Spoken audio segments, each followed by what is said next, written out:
Hello and welcome to the Understanding Narcissists YouTube channel.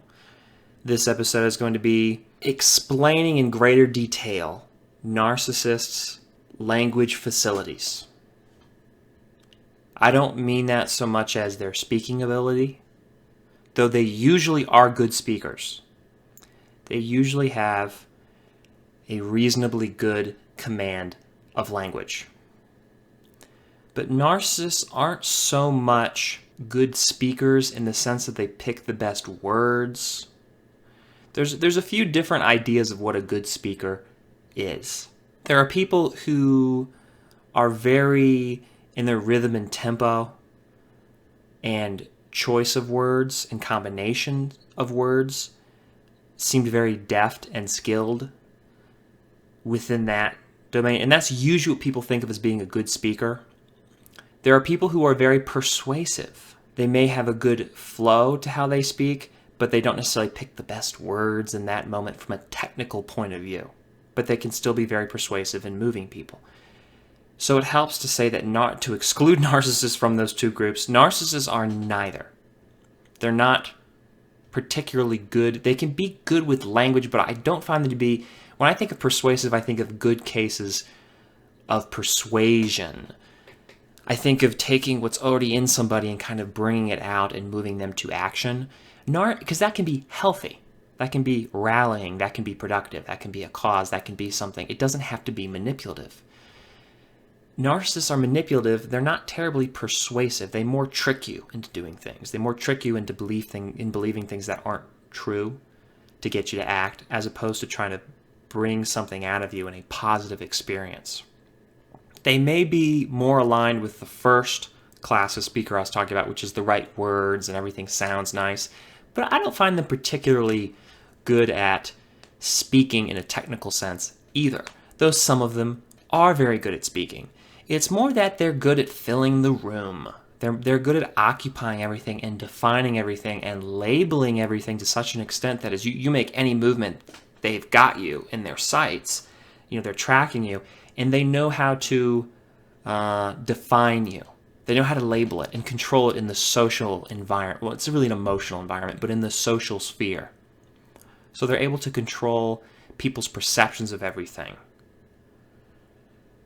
Now, how do they do that? Well, they do it in a way that's very not passive necessarily, though it can be passive. It's in a way that's not noticeable. So it's a manipulation of the perceptions where people think they know what's going on. People know what's going on, and they think they know and they understand what they're seeing. So narcissists are able to manipulate what is already inside of people. They're kind of able to get a good emotional read on them as far as what they believe and how they feel. They can emulate it. They don't feel it, but they can emulate it, understand it in a logical setting.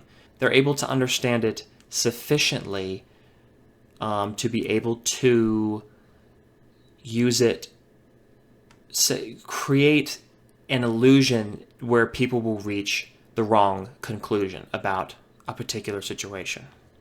So that was not the most, that goes to my speaking ability. That's not the most articulate way of saying that.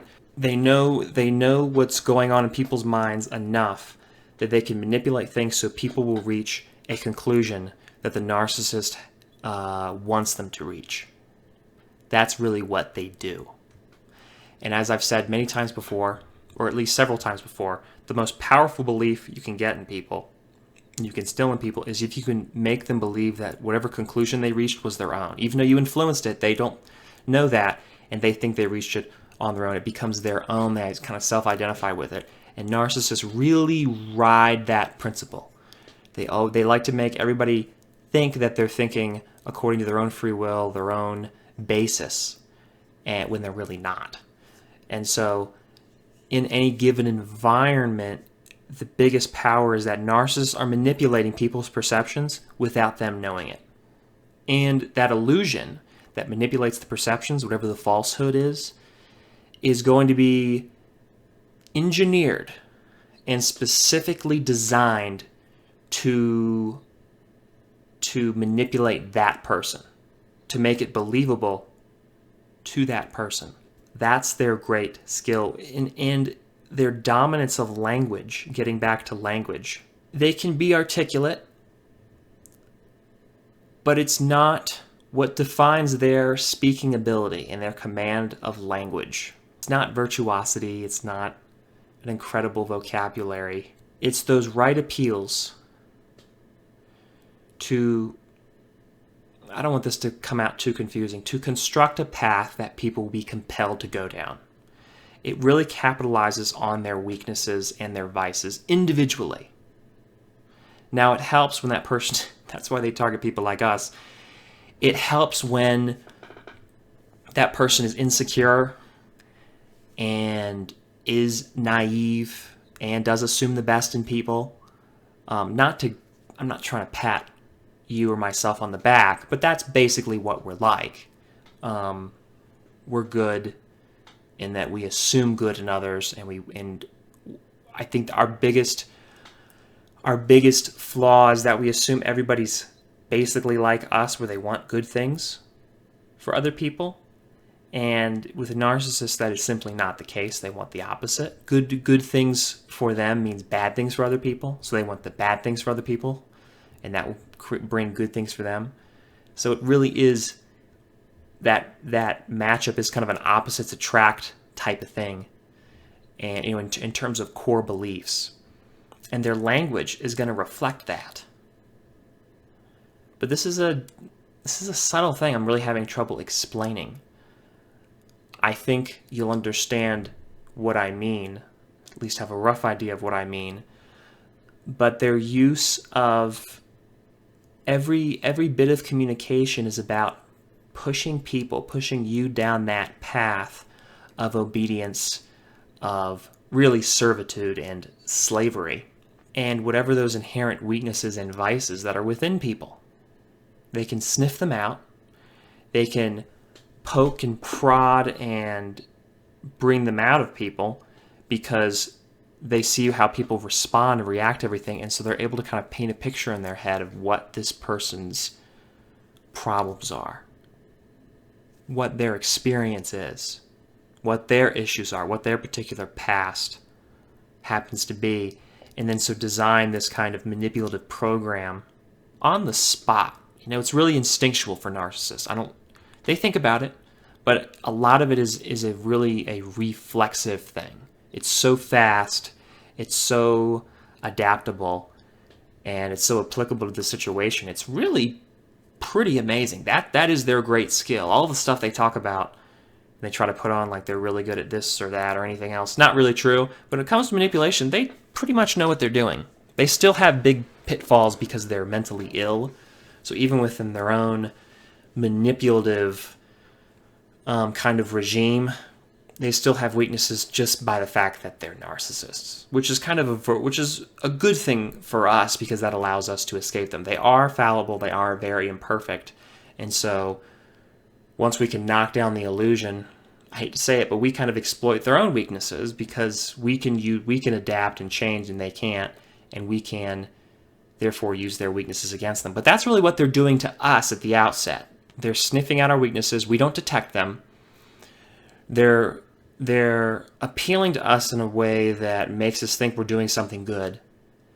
And we're slowly inching down this path, basically a path to their control and their total dominance over our lives. And that can mean when you're living with them and they control every freaking thing.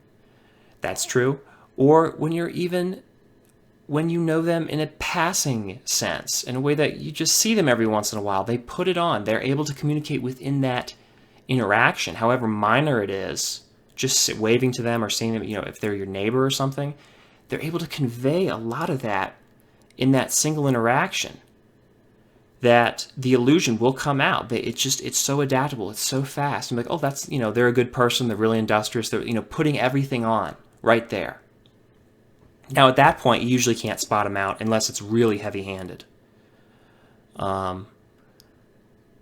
But it's good at, I like that. I like describing that interaction because in those interactions where you see them just at the surface or just at a distance, they're very convincing because they don't have as much to reveal. There's less to catch.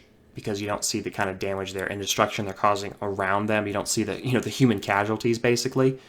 But it's also good at kind of getting you to look the other way as well. Like, they're always trying to control more people.